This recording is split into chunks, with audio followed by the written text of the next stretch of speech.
Tänään on maanantai 14. maaliskuuta 2022. Tässä on tämän päivän tärkeimmät uutiset. Lähes kaikkien Venäjän joukkojen eteneminen Ukrainassa on yhdysvaltalaisen puolustusviranomaisen mukaan edelleen pysähdyksissä. Pommitukset ovat jatkuneet ympäri Ukrainaa. Ainakin 2 ihmistä kuolee ja 12 haavoittuu Kiovassa kerrostaloon tehdyssä iskussa. Rivnessä Venäjän ohjusisku vaurioitti TV-tornia ja ainakin 9 ihmistä kuoli.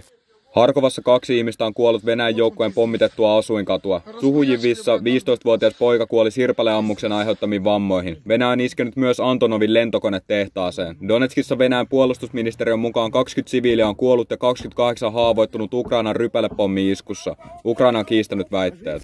Ukrainan varapääministerin mukaan yli 4000 ihmistä on saatu evakuoitua tänään Ukrainasta. 3 Kiovon alueella ollutta käytävää ei pystytty käyttämään, koska venäläisjoukot ampuivat käytäviä pitkin kulkeneita siviilejä kohti. Mariupolin viranomaisten mukaan yli 160 yksityisautoa pääsi ajamaan humanitaarista käytävää pitkin pois Venäjän joukkojen jo 2 viikkoa piirittämästä kaupungista. Ukrainan viranomaisten mukaan 2500 Mariupolin asukasta on kuollut Venäjän hyökkäyksessä. Kaupungissa asuu noin 450 000 ihmistä.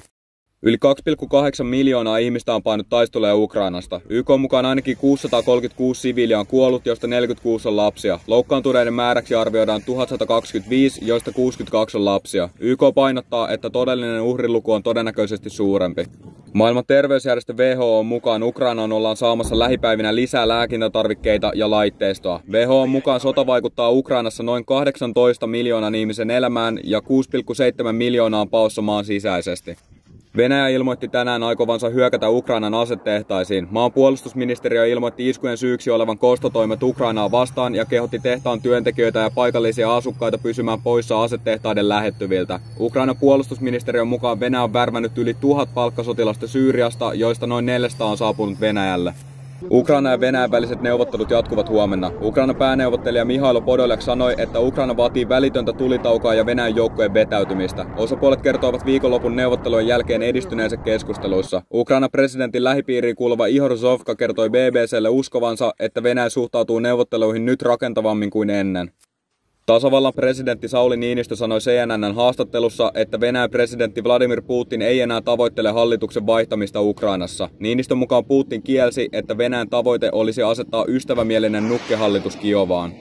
Kremlin tiedottaja Dmitri Peskovin mukaan Venäjä ei ole pyytänyt sotilaallista apua Kiinalta. Peskov sanoi, että Venäjällä on riittävät sotilaalliset resurssit, jotta se voi täyttää tavoitteensa Ukrainassa ajoissa ja täysmääräisesti. Eilen sunnuntaina Financial Timesissa kerrottiin, että Venäjä olisi pyytänyt Kiinalta muun muassa asekalustoa auttamaan hyökkäyssotaa Ukrainassa. Kiinan ulkoministeriön edustajan mukaan väite oli Yhdysvaltojen disinformaatiota. Peskovin mukaan Putin käski pidättäytyä välittömistä hyökkäyksistä suuria kaupunkeja vastaan, sillä siviilitappiot olisivat suuria. Puolustusministeriö ei kuitenkaan sulje pois mahdollisuutta suurten kaupunkien valtaamisesta. Vaikutusvaltaisen Venäjän kansalliskartin johtaja Viktor Zolotovin mukaan Venäjän sotilaallinen operaatio Ukrainassa ei ole edennyt yhtä nopeasti kuin mitä Kreml olisi halunnut. Zolotov väitti, että Venäjä etenee odotettua hitaammin, koska äärioikeistolaiset ukrainalaiset piileskelevät siviilien takana. The New York Timesin mukaan Venäjän viranomaiset ovat uhanneet pidättää länsimaisten yritysten Venäjällä toimivat johtajat, jotka kritisoivat maan hallitusta tai takavarikoida yritysten varat, jos ne lähtevät maasta.